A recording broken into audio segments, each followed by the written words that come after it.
नमस्कार बंधुरा शुभ नवबर्षे सबाइके स्वागतम।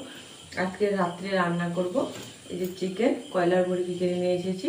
চিকেনের ঝোল মানে কষা টাইপের রান্না করব আর আলু ভাজা। তাহলে রান্নাটা শুরু করছি। কড়াইটা বসে গ্যাসটা ধরে নেব।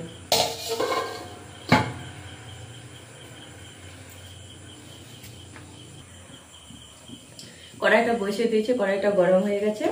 এই যে চিকেনের আলুটা ভেজে নেব, মাংসের আলুটা আর আলু ভাজাটা ভেজে নেব। প্রথমে মাংসের আলুটা ভেজে নেব। আলুটা ভাজা হয়ে গেছে, এবারে তুলে নেব মাংসের আলুটা।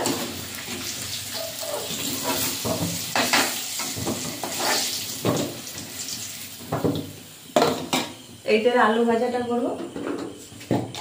দিয়ে দেবো 5 ফোড়ন,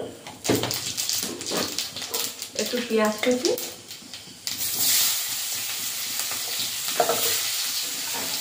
কেটে রাখা আলুটা দিয়ে দেবো।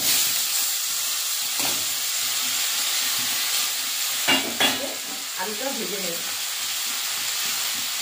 একটু হলুদ আর লবণ দিয়ে দেবো।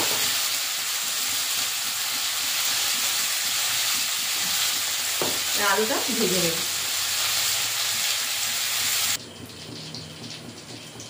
আলু ভাজাটা হয়ে গেছে, নামিয়ে নিয়েছি। এবার কড়াইতে তেল দিয়ে দিয়েছি, তেলটা গরম হয়ে গেছে।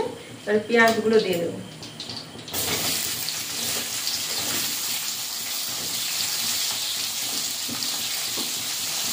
কাঁচা লঙ্কা তরকারি করবো। এখানে আদা বাটা আছে, এখানে রসুন আর কাঁচা লঙ্কা পেস্ট করে নিয়ে নিয়েছি, আর জিরে গুঁড়ো আর ধনে গুঁড়ো দিয়ে মশলাটা ভালো করে কষে নিই। পেঁয়াজটা ভালো ভাজা করে মশলাটা ভালো করে কষে নিই। এই যে জিরে গুঁড়ো আছে, এখানে ধনে গুঁড়ো দিয়ে মশলাটা ভালো করে কষে নেব। পেঁয়াজটা ভাজা ভাজা করে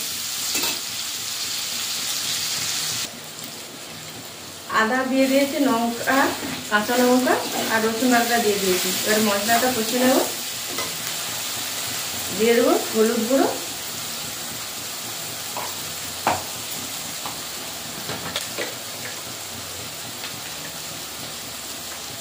ধনে গুঁড়ো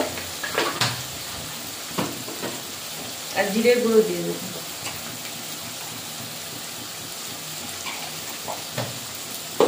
দিয়ে মশলাটা ভালো করে কষে নেব। সামান্য একটু জল দিয়ে মশলাটা ভালো করে কষে নেব।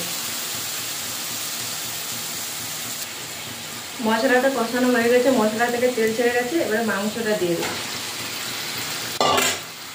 দিয়ে দেবো পরিমাণ মতো লবণ,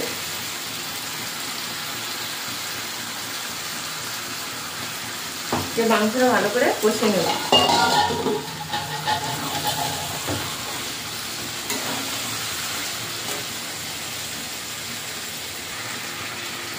মাংসটা কষানো হয়ে গেছে, মাংস থেকে তেল ছেড়ে গেছে। ভেজে রাখা আলুগুলো দিয়ে দেবো। দিয়ে দেবো একটু মিট মশলা,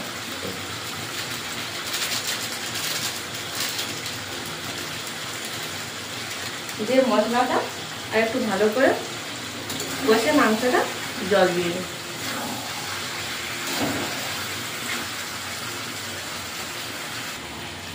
মাংসটা কষানো হয়ে গেছে, মাংস থেকে তেল ছেড়ে গেছে। এবারে জল দিয়ে দেবো।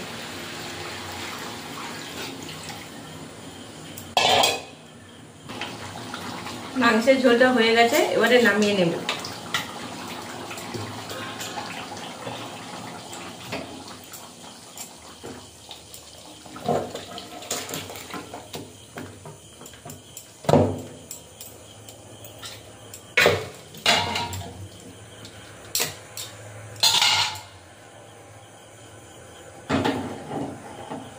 তাহলে বন্ধুরা 5 ফোড়ন, পেঁয়াজে আলু ভাজা আর বাটা মশলা মাংসের ঝোলটা হয়ে গেছে। তাহলে বন্ধুরা আজকে আসছি, টাটা।